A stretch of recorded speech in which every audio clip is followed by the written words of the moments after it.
भाषा की विविधता पर उत्तर प्रदेश के मुख्यमंत्री योगी आदित्यनाथ आज उत्तर प्रदेश की सदन में जमकर गरजे। इस दौरान योगी आदित्यनाथ ने भाषा की विविधता पर एक तगड़ा भाषण दिया और इस भाषण में उन्होंने समाजवादी पार्टी पर भी करारा हमला बोला।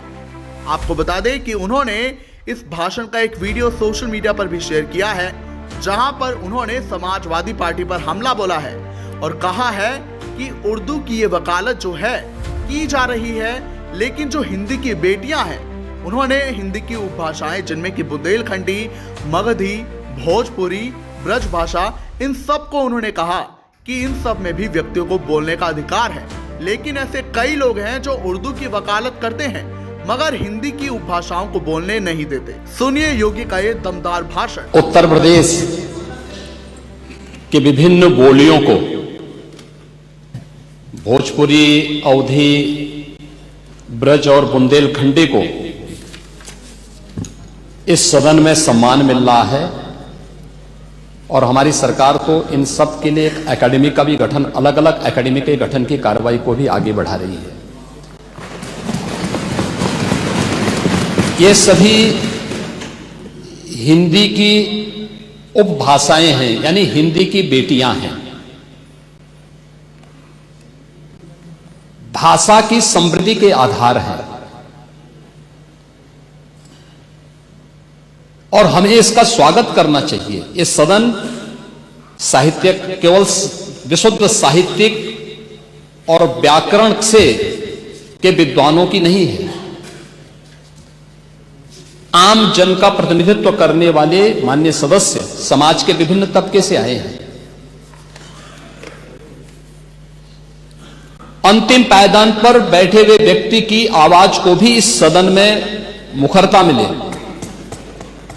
इसके लिए अगर किसी को हिंदी में वह धारा प्रवाह नहीं बोल सकता तो उसको भोजपुरी में भी अपनी बात को रखने का अधिकार मिलना चाहिए, अवधी में, ब्रज में या बुंदेलखंडी में उसको रखने का अधिकार मिलना चाहिए।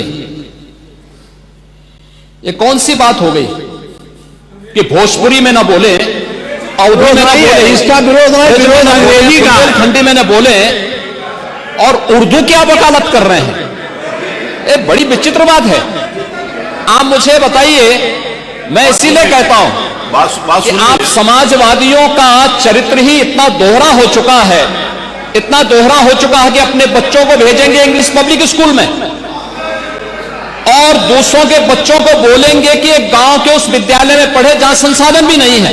ये दोहरा आचरण और जाकी रही भावना जैसी प्रभु मूर्ति देखी तिन तैसी, यह तो आचरण आप लोगों का है।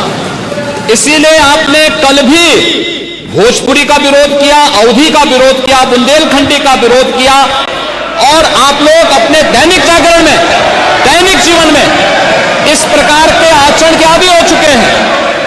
और इसलिए अध्यक्ष जी, इसका अभिनंदन हम लोग करते हैं और इन बोलियों को सम्मान मिलना चाहिए। इनके संरक्षण के लिए ही हमारी सरकार भोजपुरी एकेडमी का गठन कर रही है, अवधी एकेडमी का गठन कर रही है संत तुलसीदास जी के नाम पर। इसी के आधार पर ब्रज भाषा इतनी समृद्ध भाषा है।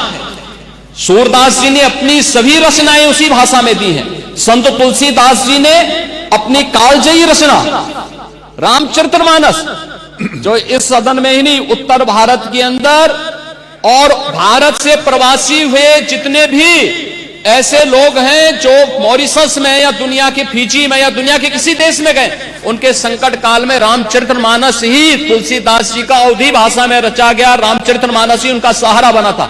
और आज जब उसको सम्मान मिल रहा है तो आप उसका विरोध कर रहे हैं। बड़ी विचित्र सी स्थिति है। आप हर अच्छे कार्य का समाज, आज के यही ढोंग है आप लोगों का, यही ढोंग है। हर अच्छे कार्य का आप विरोध करेंगे, हर अच्छे कार्य का आप विरोध करेंगे, हर अच्छा कार्य जो प्रदेश के हित में है, देश के हित में है, आप उसका विरोध करेंगे। और मुझे लगता है इस प्रकार के विरोध की निंदा होनी चाहिए और हम इसका समर्थन करते हैं जो उत्तर प्रदेश की बोलियों को सम्मान मिल रहा है। मैं आपका धन्यवाद करूंगा और विधानसभा सचिवालय को इस बात के लिए धन्यवाद दूंगा कल हम लोगों ने यहां पे इसका शुभारंभ किया, समाजवादी पार्टी ने उसका विरोध किया है और मुझे लगता है कि प्रोसीडिंग का हिस्सा होना चाहिए, इनको समाज के सामने एक्सपोज करना चाहिए। अपने बच्चों को ये लोग पढ़ाएंगे इंग्लिश स्कूलों में और दूसरे के बच्चे के लिए अगर वो सुविधा सरकार देना चाहते हो, कहते नहीं उर्दू पढ़ाओ इसको, यानी उसको मौलवी बनाना चाहते हैं, कठपुल्ला पर जोड़ते इसको ले जाना चाहते हैं। ये नहीं चल सकता है।